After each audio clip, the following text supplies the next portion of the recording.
When something happens in the news, something about politics, you might have noticed how we set up an interview, set up a story to talk about it on this show. We have a little graphic that you can see over my shoulder that says something about the story. In this case, it's "What do mommies and daddies say?" which is a quote from the person we're about to be discussing. Then I do a little monologue intro explaining the story, trying to make the salient points, point out the importance of the story, make the salient points stand out. We base these little intros on news reports about the story, any primary source material we've been able to turn up about it, comments sometimes from the participants involved, and often a little bit of my own analysis. That's sort of our formula. That's how these segments usually work. But today, for this story, for "What do mommies and daddies say?"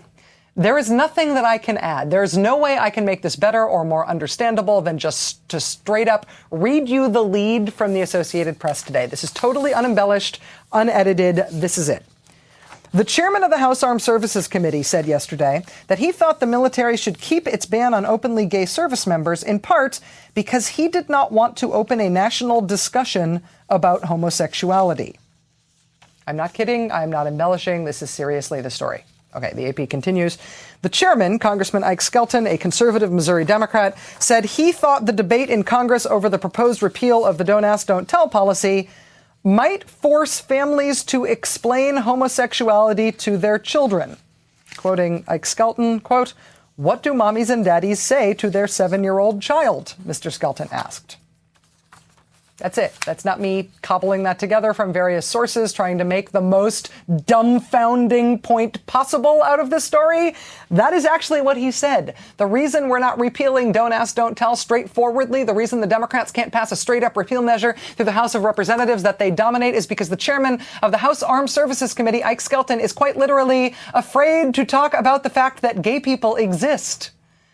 He doesn't want there to be a debate about anything gay at all, because then people might know and have to discuss the fact that gay people exist, and he finds that awkward. He would rather that we could please just avoid the whole issue of the gay, not just gays in the military, but the gay. He doesn't want the poor families to have to see the word gay in the newspaper because it makes him feel weird. Congressman Skelton admits that none of his constituents have expressed these same fears to him. Nobody's asking him to please don't act to repeal Don't Ask, Don't Tell, because that might keep mentions of the gay out of Missouri newspapers. He admits that it's not coming from his constituents, it's just him. He just feels icky about the whole idea of the gay, and he doesn't want to hear it discussed. So 14,000 Americans have to be fired from their jobs in the military because Congressman Ike Skelton is ooged out by the word gay. Also, cooties.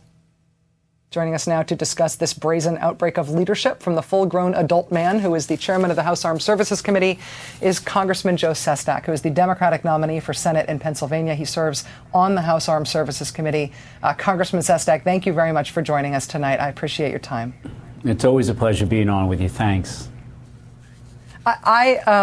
I did not expect to see this from Congressman Skelton. I have heard a lot of arguments against repealing Don't Ask, Don't Tell. I have never before heard that it shouldn't be repealed because it's too embarrassing a subject to discuss. I know that you know Congressman Skelton. Can I get your take on this?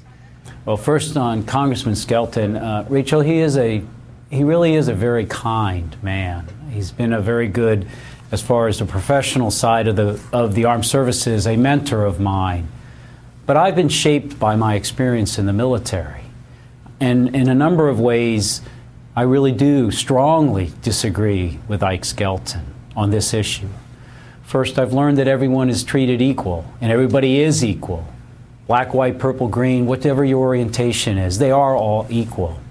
Second is, I think we need to leave it to families to discuss how they want to have an exchange with their children. But what I learned about families in the military was that it's the military's responsibility to protect, to save families by what we do.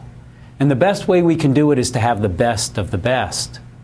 This isn't just a matter of equality, as important as that is, to have the LGBT community within the military. It's a matter of being able to do our job even better, particularly at a time of 2 wars. I'll never forget, and I may have mentioned it to you, that when someone would come up to me and start to say, "Captain, you just wanted to say, but you couldn't. Please don't tell me. You're too good. So this issue for the military is we are going to be better once Don't Ask, Don't Tell is finally thrown out. But I honestly do believe also on the issue that you brought up, if there should be an exchange about equality on this within a family, at least within mine, I do think that is the right thing to do, is to have such discussions. Are you satisfied with the repeal process for the Don't Ask, Don't policy as it stands now? Do you think that repeal, which seems to be on track for sometime early next year, do you think it could be done more quickly? Without a question. I asked Secretary Gates that. I was in a military that could turn on a dime and could go to war in Afghanistan within just a few short months and can do so much. We can actually have an interagency process that includes the Defense Department after the underwear bomber all of a sudden change its procedures. We've gone through matters of equality before, from African Americans to women in combat positions.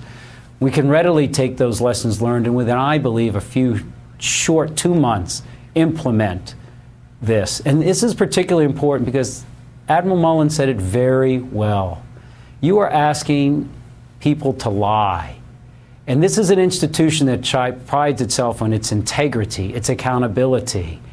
And soon, you're going to have the leaders being behind those that they're supposed to lead. Those 5,000 youth on an aircraft carrier, their average age, those 5,000 sailors, 19 and a half.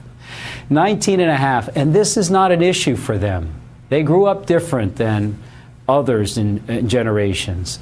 And again, I come from the military, and yes, there's disagreement on this, I understand it, but the vast exposure I had is this is not an issue, and we need to be leaders and implement it, and I wish we were doing it in the next weeks or months, and I believe we can. Congressman Joe Sestak, retired as an admiral in the Navy, Democratic nominee for Senate in Pennsylvania. Mr. Sestak, thank you as always for being here. It's always nice to have you on the show. It's always great to be here. Thank you. Have a great evening. Thank you. Coming up on Countdown, Keith gets Lewis Black's reaction to the BP oil disaster. You will want to see this. But first on this show, a reporter gets as close as one can get to the underwater oil plumes in the Gulf of Mexico. His courage and its really quite amazing visual result are next.